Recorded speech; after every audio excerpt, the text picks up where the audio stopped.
Now, with the American pastor just freed from captivity in Turkey after being held for 2 years, accused by the Turks of aiding terrorists. Andrew Brunson returned home this weekend thanks to intense pressure from the Trump administration. He'll speak with us in a moment. First, how this pastor became a prisoner. Pastor Andrew Brunson spent more than 20 years in Turkey, running a small church, evangelizing with his wife. But he was arrested back in October 2016. The Turkish government accused him of spying and aiding terrorists, charges he and the U.S. government denied.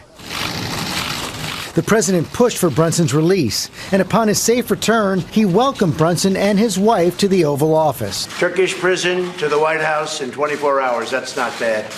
Actually. Moved with emotion, Brunson offered to pray for the president. On President Trump, that you give him supernatural wisdom. And Pastor Andrew Brunson joins us now. Welcome home. Thank you. It's very good to be home. I'll bet it is. That was quite an emotional moment there in the Oval Office. What was going through your mind when you chose to pray for the president? Well, first of all, my wife and I have prayed for every president, and we've just never had the chance to do it in the Oval Office. Before we went to the Oval Office, we prayed together, my wife and I, and asked that we would have that chance to pray for him. We believe in the power of prayer. And we think this president needs a lot of prayer. Every president does. And so we ask God to give us that opportunity.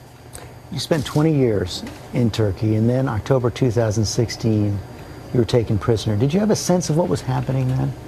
We were actually shocked. We were arrested on our oldest son's birthday, and this was for deportation. Then we were told that we were being arrested because we were a threat to national security. And within a very short time, it became clear to us that this was unusual. We weren't allowed to see a consular official, and we were kept, my wife and I, for 13 days with no contact with the outside. And it just kept extending and extending. So we were really shocked because we'd spent 23 years telling people about Jesus in Turkey. We did this very openly and had never had a problem with the police. And just for the record, did you ever engage in any kind of spying, help terrorists in any way? No, our purpose in going to Turkey was to tell people about Jesus Christ. We did that very openly, and we were not involved in anything political. You went to prison, came in for some rough treatment. Well, just being in prison is pretty rough. At the beginning, I was held in solitary confinement for a number of days, and that was very difficult. And the way I survived that was by just spending hours in prayer just to keep my sanity.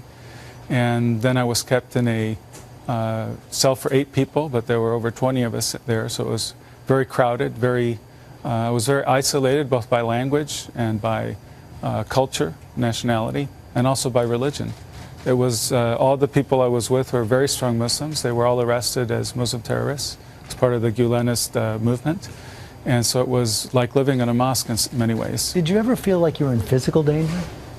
Not at the beginning. I think that as things were added on, for example, saying that I was supporting the PKK, which is a Kurdish terrorist movement, then of course many Turks would become more angry. At this point, I'm one of the most hated men in Turkey probably because I was accused of spying as well as being part of the attempt to overthrow the government and supporting Kurdish terrorists.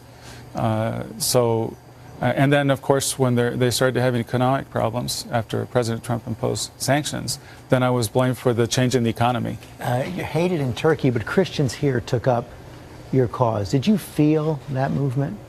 Well, this is one of the very surreal things that we're not known people. We're not very important people. We've been working in Turkey in obscurity, one could say, for a number of years. But then around the world, I think millions of people in many countries were praying for us. And even though this caused us a lot of hurt, I think that God is using this, was planning to use this, to bring blessing to Turkey. Now there are millions of people who prayed for Turkey. And you still love Turkey?